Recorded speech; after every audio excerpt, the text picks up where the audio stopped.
अंधकार से घिरी एक महाशक्ति, जहां अहंकार अपने चरम पर थी और धर्म की अग्नि किसी एक चिंगारी का इंतजार कर रही थी। आज हम लेकर आए हैं राम और रावण के संवाद का वह अध्याय, जहां एक वनवासी के दूत ने त्रिलोक अधिपति के सिंहासन को सत्य की गर्जना से हिला दिया था। यह वो क्षण था जब सोने की लंका में पहली बार अहंकार कांपा, धर्म गर्जा और आने वाले महायुद्ध की आहट पूरी सृष्टि ने सुन ली। क्योंकि आज दरबार में प्रवेश करने वाला साधारण वानर नहीं था, वह थे पवन पुत्र हनुमान, और जिस नाम का संदेश वह लेकर आए थे वह नाम था श्री राम। आइए उतरते हैं इस दिव्य कथा की गहराइयों में, जहाँ शब्द नहीं बल्कि भाग्य का निर्णय लिखा जा रहा था। सभा मौन थी। सोने के सिंहासन पर बैठा लंका का स्वामी रावण अपनी अपार शक्ति और वैभव पर गर्व से मुस्कुरा रहा था। चारों ओर राक्षसों का हुजूम, नगाड़ों की गूंज और भय से कांपते सेवक खड़े थे। उस भीड़ के बीच एक वानर बंधन में बंधे हुए जलते हुए नेत्रों से सबको देख रहा था, और वह कोई और नहीं, श्री राम के दूत पवन पुत्र हनुमान थे। रावण ने कठोर स्वर में कहा, वानर, तेरा यह दुस्साहस कि मेरी लंका को रौंद डाला, मेरे पुष्पक विमान की छाया में छुपे राक्षसों का वध किया और मेरी स्वर्ण नगरी में आग लगाई। किस बल पर तू यहाँ आया है और कौन है वह जिसके नाम से तू मेरा अपमान करने चला है? सभा में खामोशी छा गई। देवता, दैत्य, राक्षस, सबकी दृष्टि हनुमान पर टिकी थी। तब हनुमान जी ने गंभीर स्वर में उत्तर दिया, रावण, तू अपने अहंकार में अंधा हो चुका है। तुझे अपनी सेना, अपने किले, अपने रथों और अपने अस्त्रों पर बहुत घमंड है। परंतु जान ले, ऐसा कौन मूर्ख है जो भगवान श्री राम से बैर करने का साहस करता है? राम जिनके चरणों में समस्त ब्रह्मांड है, राम जिनके नाम के उच्चारण मात्र से भयभीत होकर मृत्यु भी दूर भाग जाती है, राम जिनकी भुजाओं का बल स्वयं महाकाल से भी प्रचंड है, जिनसे बैर करने वाला तेरे जैसे दुष्ट अपने ही विनाश की ज्वाला को निमंत्रण देता है। सभा गूंज उठी। राक्षसों में खलबली मच गई। रावण की आंखें क्रोध से लाल हो गईं। वो दहाड़ा, वानर, तू मेरा अपमान करता है, तुझे मेरी शक्ति का अंदाजा नहीं है। मैंने इंद्र को पराजित किया है, यम को बांध लिया है, वरुण को कैद किया है, सारे देवता मेरे चरणों में बंधे पड़े हैं। मैं स्वयं मृत्युंजय हूँ, और तू कहता है कि कोई श्री राम मुझसे महान है। हनुमान ने तीव्र स्वर में कहा, रावण, तेरी यह मूर्खता तेरा सर्वनाश करेगी। तू सोचता है कि देवताओं को पराजित कर दिया तो अमर हो गया। अरे, देवता भी राम की आज्ञा से चलते हैं। तू उनकी शक्ति को अपना समझ बैठा। तू सोचता है कि तेरे सोने की लंका तुझे सुरक्षित रखेगी, पर जब राम का बाण चलेगा तो सोने के परकोटे राख बन जाएंगे। जब राम का क्रोध ज्वाला बनेगा, तेरी असंख्य सेना धूल में मिल जाएगी। रावण, तेरे पास धन है, बल है, ऐश्वर्य है, परंतु धर्म तेरे पास नहीं है। और जान ले, धर्महीन सत्ता सदा विनाश की ओर बढ़ती है। सभा में उपस्थित विद्वान राक्षस भीतर से कांप उठे, क्योंकि हनुमान के शब्द केवल वाणी नहीं बल्कि सत्य की गर्जना थे। सभा में वायु ठहर सी गई। रावण के नेत्र अग्नि समान जल रहे थे और हनुमान जी के नेत्र शांत महासागर की गहराई जैसे चमक रहे थे। रावण दहाड़ा, वानर, तू मेरे दरबार में खड़ा होकर मुझे धर्म का उपदेश देता है। जान ले, मैंने यमराज को भी परास्त किया है। मृत्यु मेरे पास आते ही कांप उठती है। मैंने काल को पराजित किया है, देवताओं को दास बनाया है। मैं रावण हूँ, लंकेश्वर, त्रिलोक अधिपति, और तू एक तुच्छ वानर मेरे सामने खड़ा होकर राम का नाम गा रहा है। कौन है वह राम?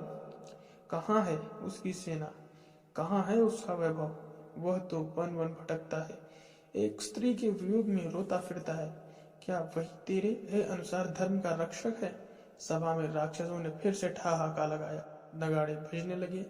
हवा में रावण का घमंड गूंजने लगा, पर हनुमान जी ने बिना विचलित हुए अपने करुणामय परंतु गर्जन स्वर में उत्तर दिया, रावण, तेरा यह घमंड तुझे स्वयं के विनाश की ओर धकेल रहा है।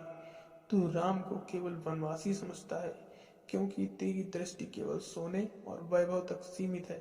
परंतु राम सोने के सिंहासन पर नहीं बल्कि धर्म के सिंहासन पर विराजमान है। कहता है कि तूने यम को बांध लिया है, देवताओं को दास बना लिया है, परंतु जान ले, यह देवता और यम भी उसी राम की आज्ञा से चलते हैं।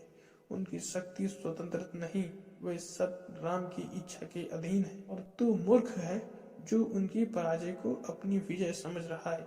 राम का वनवासी रूप तुझे भ्रमित कर रहा है, परंतु जब वह कोपित होंगे तो उनकी एक गर्जना से तेरी लंका धूल में मिल जाएगी। उनका एक बाण तेरे दसों शीशों को भेद देगा। उसकी एक दृष्टि तेरे समस्त साम्राज्य को नष्ट कर देगी। रावण, तू पूछता है कौन है राम? तो सुन, राम वो हैं जिनके नाम मात्र से समुद्र में सेतु बन जाता है। राम वो हैं जिनके चरणों की धूल देवता पाने को तरसते हैं। राम वो हैं जिन्हें जानकर मृत्यु भी डर जाती है। राम वो हैं जिनकी कृपा से निर्बल भी अजय हो जाता है।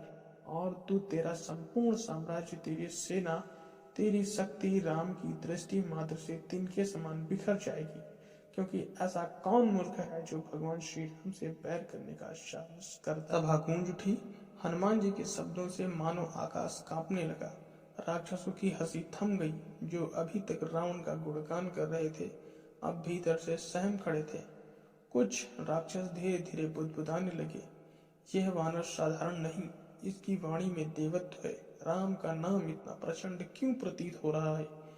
रावण ने यह सुनकर और भी क्रोध में आकर कहा, वानर, तेरे शब्द मेरे सैनिकों का मनोबल तोड़ रहे हैं, पर याद रख, तेरा यह उपदेश मेरे लिए किसी विष से कम नहीं। यदि तू यहाँ राम का दूत बनकर आया है तो मेरा उत्तर सुन ले। जा और जाकर अपने स्वामी से कह दे, लंकेश्वर रावण किसी से नहीं डरता। राम को अपनी स्त्री चाहिए तो आकर मुझसे छीन ले। युद्ध भूमि में मैं उनका स्वागत करूंगा। उसके तीर मेरे कवच को चीर नहीं पाएंगे, उसके बाण मेरे दसों शीशों को झुका नहीं पाएंगे, उसके कदम मेरी लंका की भूमि को रौंद नहीं पाएंगे। मैं रावण हूँ और रावण को कोई पराजित नहीं कर सकता। सभा में राक्षस फिर गरज उठे। सिंहासन की गूंज से पूरी लंका हिल गई, परंतु हनुमान जी ने शांत स्वर में उत्तर दिया, रावण, तेरी यह गर्जना तेरे विनाश का संकेत है। तू राम को युद्ध का निमंत्रण दे रहा है, और जान ले, जब राम धनुष उठाएंगे तो तेरे अस्त्र शस्त्र राख बन जाएंगे। जब राम कोपित होंगे तो तेरे परकोटे गिर पड़ेंगे। जब राम युद्ध भूमि में उतरेंगे तो तेरी सेना काल रास में समा जाएगी। तू सोचता है कि तेरे 10 शीश रूप अमर हैं, तो जान ले, राम का एक बाण तेरे सारे शीश को चूर चूर कर देगा। उनका एक संकल्प तेरे साम्राज्य को समाप्त कर देगा। रावण, आज भी समय है, राम का नाम ले, सीता माता को उनके चरणों में लौटा दे, अन्यथा तू वही मूर्ख कहलाएगा जिसने राम से बैर करने का साहस किया और जिसका नाम केवल विनाश की कथा में लिया जाएगा। सभा में यह शब्द गरज की भांति गूंज उठे। रावण की मुट्ठियां कांप उठी। उसके नेत्रों में भय की एक क्षणिक झलक दिखाई दी, परंतु अहंकार ने तुरंत उसे ढक लिया। उसने ऊंचे स्वर में कहा, वानर, तेरा उपदेश समाप्त हो चुका, अब तुझे मृत्यु का स्वाद चखना होगा। रावण का धैर्य अब टूट चुका था। उसने अपनी तलवार की मूठ पर हाथ रखते हुए क्रोध से दहाड़ा, राक्षसों, इस दुष्ट वानर को जीवित रहने का अधिकार नहीं है। यह मेरे दरबार का अपमान कर रहा है। इसके मुख से राम का नाम सुनकर मेरे कान जल रहे हैं। इसे मार डालो ताकि संसार देखे कि रावण का दरबार अपमान सहन नहीं करता। सभा में राक्षस जय जयकार करने लगे। कुछ सैनिक उठ खड़े हुए, उनके हाथों में तलवारें और भाले चमक उठे। वे हनुमान जी की ओर बढ़े, पर हनुमान जी हंस पड़े। वो हंसी ऐसी थी मानो वज्र गिरा हो।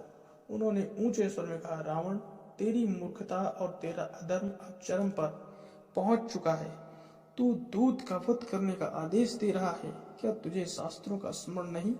क्या तुझे धर्म का ज्ञान नहीं? दूत का वध न केवल अधर्म है, बल्कि यह पाप तुझे शीघ्र मृत्यु की ओर धकेल देगा।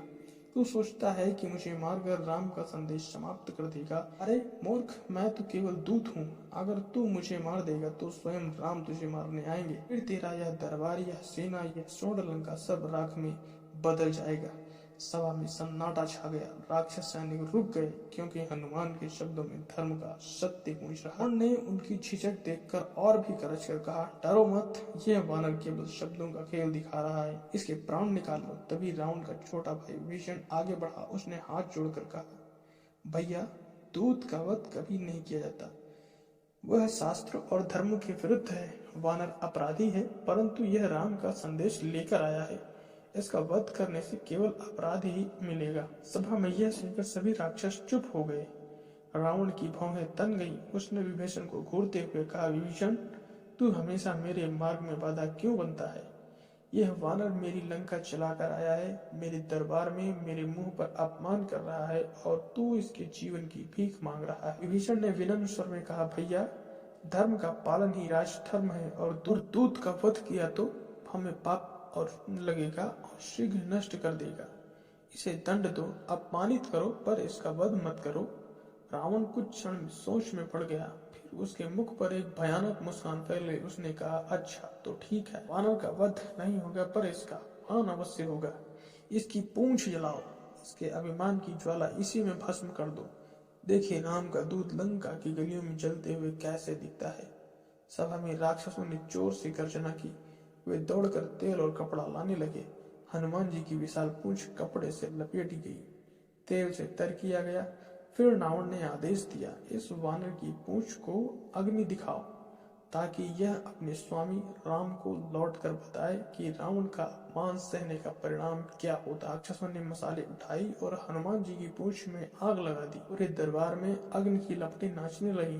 राक्षस हंसी और तानों से दरबार गूंजने लगा, पर हनुमान जी उस समय भी शांत थे। उन्होंने जलती हुई पूंछ को आकाश की ओर उठाया और कहा, रावण, तू सोचता है कि मेरी पूंछ को जलाकर तू मुझे अपमानित कर रहा है, परंतु जान ले, यह अग्नि तेरे ही राज्य को भस्म करेगी। यह अग्नि आज मेरी पूंछ से शुरू हुई है, परंतु शीघ्र ही तेरे सोने की लंका को निगल जाएगी। तेरे महल, तेरे द्वार, तेरे रथ, तेरे स्वर्ण, अब कुछ इस अग्नि में राख हो जाएगा। राम का दूत कभी अपमानित नहीं होता, राम का नाम अपमानित नहीं होता। अपमानित होगा तो केवल तू, रावण, और तेरी यह लंका। सभा मौन हो गई। राक्षस जो अभी तक हंस रहे थे, अब उनके चेहरे पर भय की झलक दिखाई दी, क्योंकि हनुमान जी की वाणी केवल शब्द नहीं थी, वो भविष्यवाणी थी। वो सत्य था जो शीघ्र ही घटित होने वाला था। यही थी वह कथा जहां रावण के अहंकार ने अपने ही अंत की नींव रख दी और हनुमान जी के सत्य ने सोने की लंका के भविष्य को अग्नि की लपेटों में लिख दिया। इतिहास का यह अध्याय हमें याद दिलाता है कि धर्म का विरोध करने वाले चाहे कितना भी बलशाली क्यों न हो, अंत में उसका विनाश सुनिश्चित है।